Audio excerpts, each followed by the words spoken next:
Hey everybody, this is Modern Refugee. I have a bit of a particular topic in preparedness that I have a bit of a pet peeve about, and I don't think I've ever done a video specifically on this topic by itself. I think I probably mentioned it in some of my other videos from time to time, just off the cuff. But what that is that's bartering. You can look up all kinds of videos on, post SHTF bartering. We'll just call it that.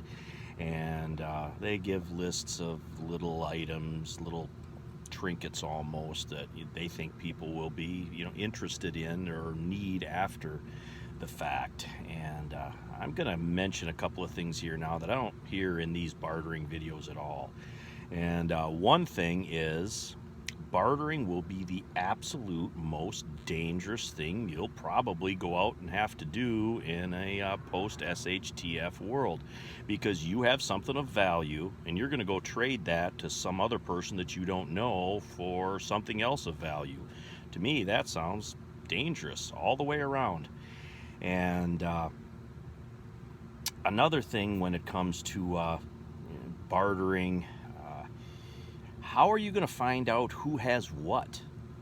There's going to be no, if it's a bad enough SHTF, I'm betting there's not going to be no Facebook marketplace that you can look stuff up on. How are you going to find out who has what, where, and how are you going to, I guess, work out the details of that? I mean, there ain't going to be no stores to go to, because if there's stores to go to, you don't have to barter for nothing, right? So how are you going to find out who has what? That's another thing that I never hear people talk about when they talk about bartering post SHTF.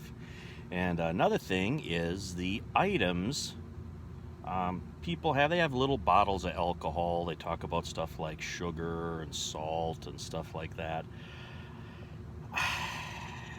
I can make alcohol. It's not that hard to cook alcohol. My guess is after SHTF, people ain't going to have nothing better to do. There's going to be a lot of people cooking alcohol. So I'm not sure alcohol is going to be worth a whole heck of a lot when it comes to bartering. And there is one thing that I think is valuable, or will be valuable, in a bartering situation post SHTF, and that's medical stuff. And I don't really see a lot of people in these other videos talking about medical stuff. If you got a family member dying of sepsis, how much is a bottle of fish antibiotics going to be worth? It's going to be worth quite a bit, right?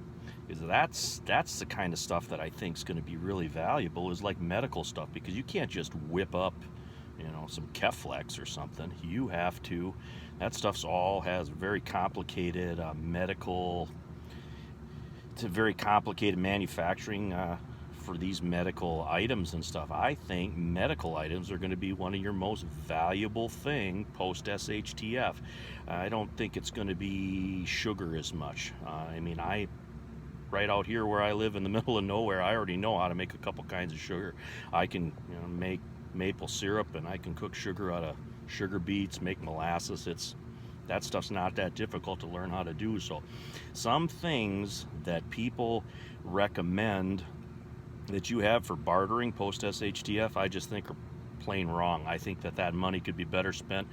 If you're going to really want to keep stuff to barter to begin with, it's going to be stuff like medical stuff that's going to be valuable, spare parts for stuff, things that you just can't make yourself. You want to have stuff like that, stuff that really is going to be, I guess, rare. That's just my opinion on it. Take it for what it's worth, and just something I was thinking about here, just watching some videos and talking to a couple of people. I wanted to just kind of do a real quick video and bring this up to your guys' attention. So you can take my opinion for what it's worth. It's just an opinion, but that's a little bit how I look at bartering and bartering post SHTF. But anyway, this is Modern Refugee. I appreciate all my subscribers out there. Hope you guys get a little information and a little entertainment out of my videos here. Hopefully this gives you guys something to think about. But anyway, you guys take care.